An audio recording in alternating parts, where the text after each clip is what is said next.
Okay, this is my review of episode 3 of the Bleach anime.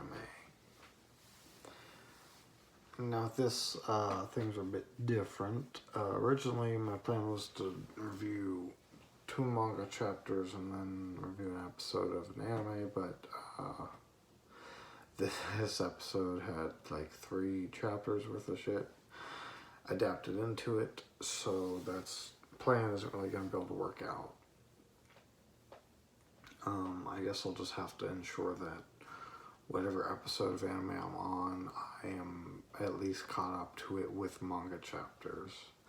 I'll probably go back to the 2-chapter, 1 anime episode format once the Bound arc starts and we kind of have filler. But I didn't think this was going to be the issue I was having where I would catch up so fast. But either way, I read and reviewed those 2 chapters. Now I'm going to review this episode, which pretty much just adapts all of them real fast.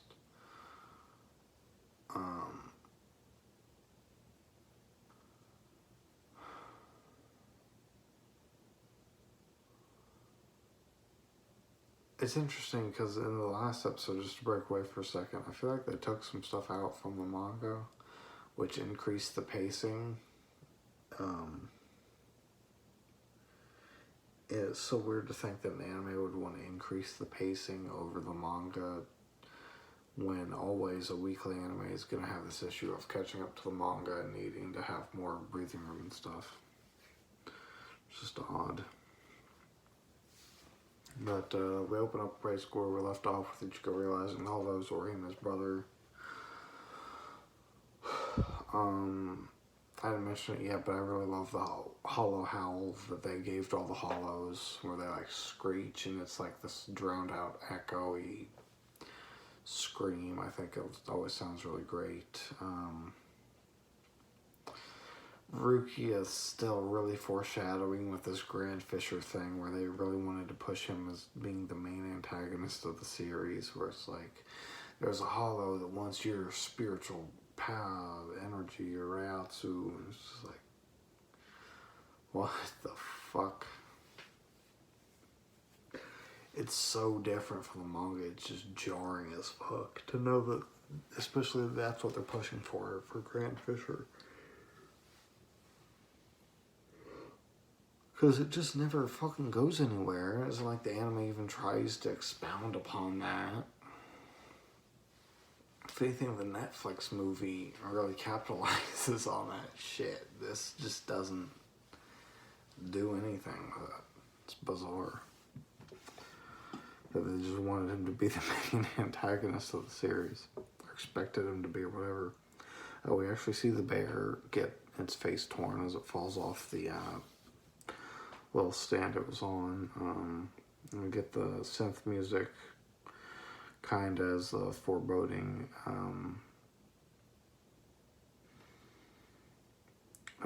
build up to their attack.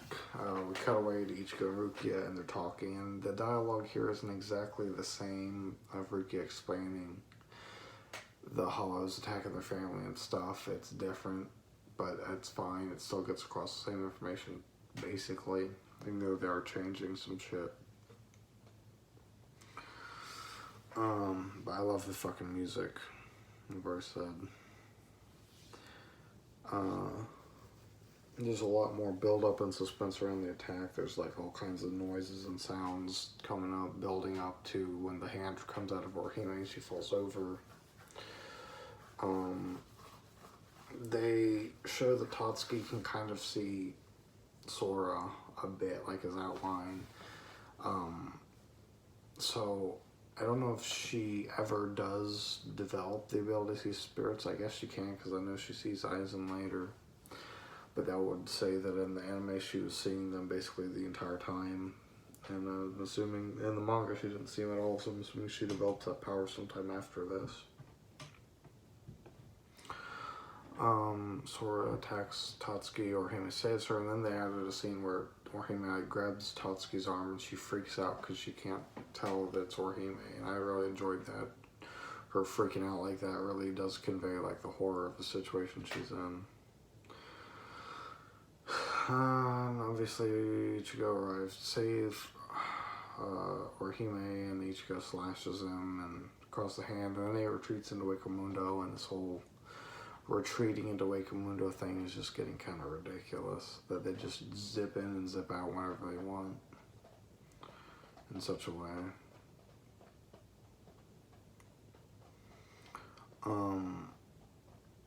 They had a little bit here where Sora comes back, and I really liked this. So Ichigo swings at him, he just dodges him and goes up and grabs Orihime's chain, knocks him out of the window, obviously, and then he kind of uses her as a hostage to make Ichigo hesitate, and then slams him into the ground instead of spitting gas and stuff. I thought that was all a bit better. Made it a little more interesting and stuff. We get the guitar synth.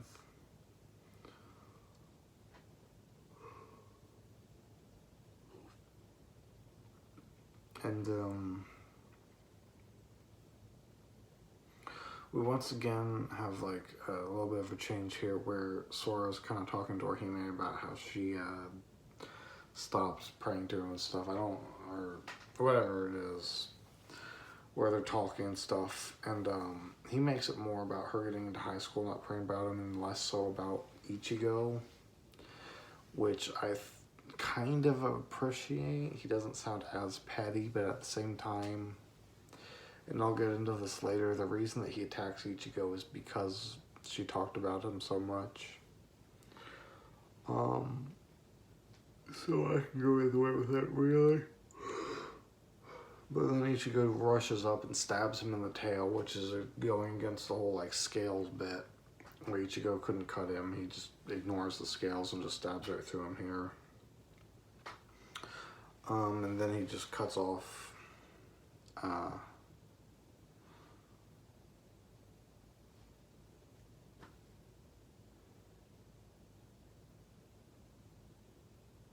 think he whips Ichigo. He starts trying to crush Orihime, and then Ichigo cuts off its arm. He doesn't cut both of them off. He just cuts one of them off here. And they're just kind of talking and stuff, and then he sees the hairpins on his own and starts kind of remembering the past instead of Ichigo being the one just to make him stop.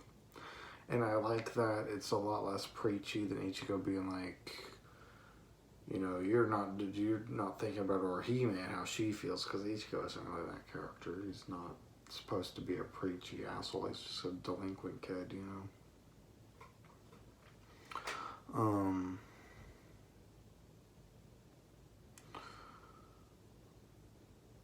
We get to the bite scene where Ichigo's blocking his bite, and they actually struggle quite a bit, and Ichigo eventually pushes him back, which I like better than him just kind of doing whatever, where Ichigo's hand went back and he just went around him.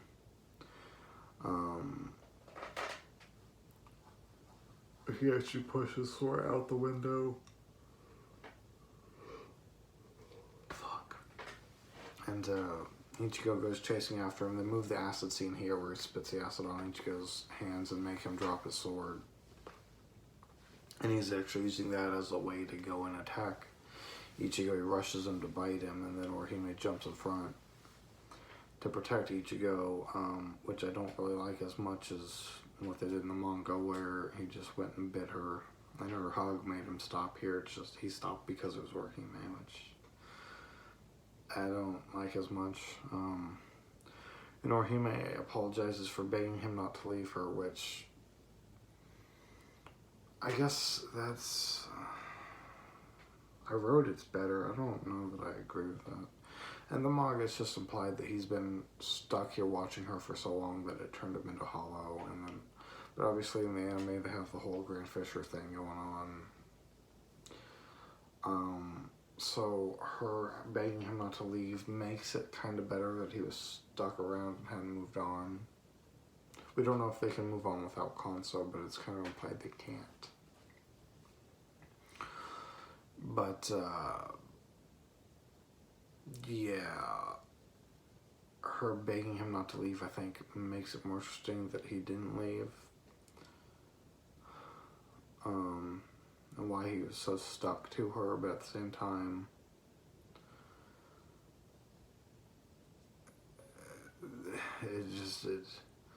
I don't know. The Grand Fisher thing just ruins it.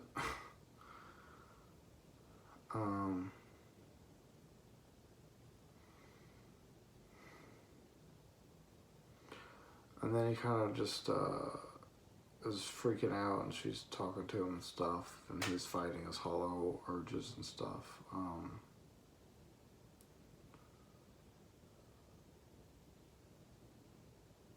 Oh shit, I skipped over that. Yeah, earlier, Sora does kind of fight his hollow instincts when he sees the hairpin, and it's more, you see more of an internal struggle of Sora trying to hold back the hollow bit of him that just wants to eat her, and he kind of slams his hand against the wall and stuff. And that kind of comes out more here, where he's just kind of fighting against it. And they have Rukia explaining that hollows normally would attack their family first, but since it attacked Ichigo first, obviously it was the work of something else that's going after his spiritual energy. And again, it's a Grand Fisher thing. It's like, in the manga, the reason he attacks Ichigo is because he hates Ichigo, because Orihime always talks about Ichigo, and it makes sense. When he fails at that, he goes after Orihime because that's the natural thing that he would want to do. He had like the personal thing with Ichigo that made him go after him, but obviously the instinct still made him want to go after Orihime after he failed. This Grand Fisher thing is just kind of ruining all of it, honestly. Making Grand Fisher seem way more involved in shit than he really is.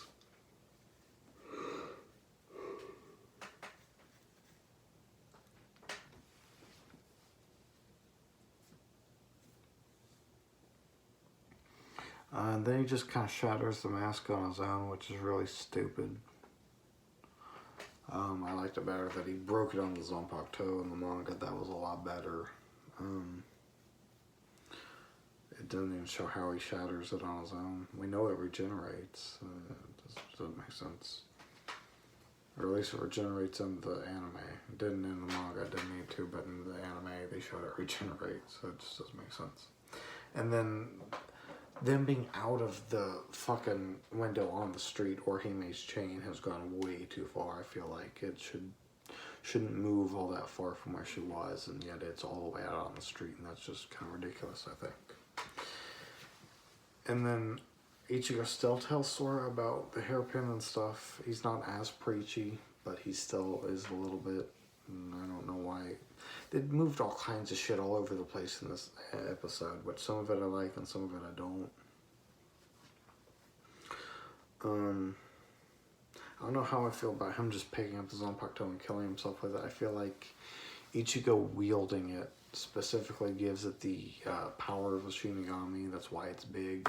Him not wielding it, I feel like it shouldn't really have its power and stuff. So him killing himself with it without Ichigo wielding it, I feel like shouldn't work. It shouldn't send him to the Soul Society. But the music is good and the scene is set up well, so I guess it's okay.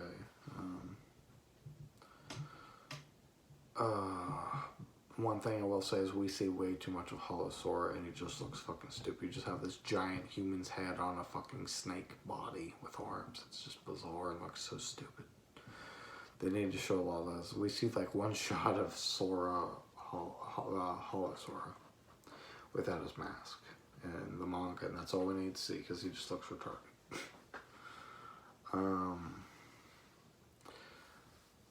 The send-off is a bit more emotional, or Hime's crying and stuff. It's really slowed down.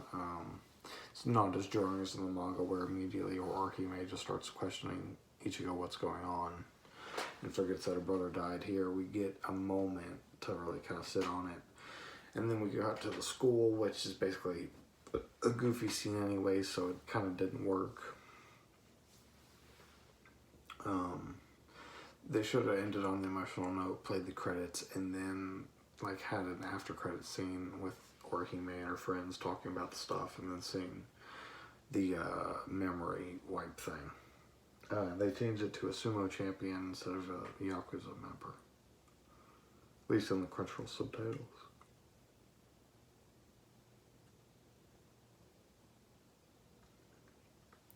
With this one, I'm split. I don't know. For chapter 1, I said go with the manga. For chapter 2 and 3 and episode 2, I said go with the anime.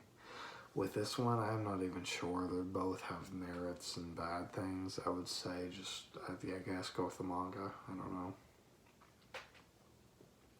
Because the anime is just pushing this Grand Fisher storyline that just doesn't go anywhere and makes you really have expectations for nothing. It's really stupid. So yeah, I'd say just stick with manga. That's it for this anime review. I have no idea if I'm gonna have to, how many chapters I'm gonna need to start reading. I was really hoping just do 2 and then episode of anime, but that might not be a thing until I get to the fucking filler arcs. If it's 3 chapters adapted per episode, then like fuck. I'm gonna be blitzing through this shit super fast. Because if I did like 2 chapters a day for a year, that'd be like 600 chapters. If I did 1 episode a day for a year, that'd be 300 episodes. But if I'm doing 3 chapters in a year, that's like the whole fucking thing, right? What's 3 times 300? 900. So yeah, if there's 800 chapters, yeah, basically. At that rate, in a year's time, I'd be done, basically. But I don't plan to keep that pace. That's only going to be 4 anime episodes if they're covering 3 chapters. Like I said, once I get to the filler arcs, I should be able to go back to 2. Well, that's it for this. On to the next one.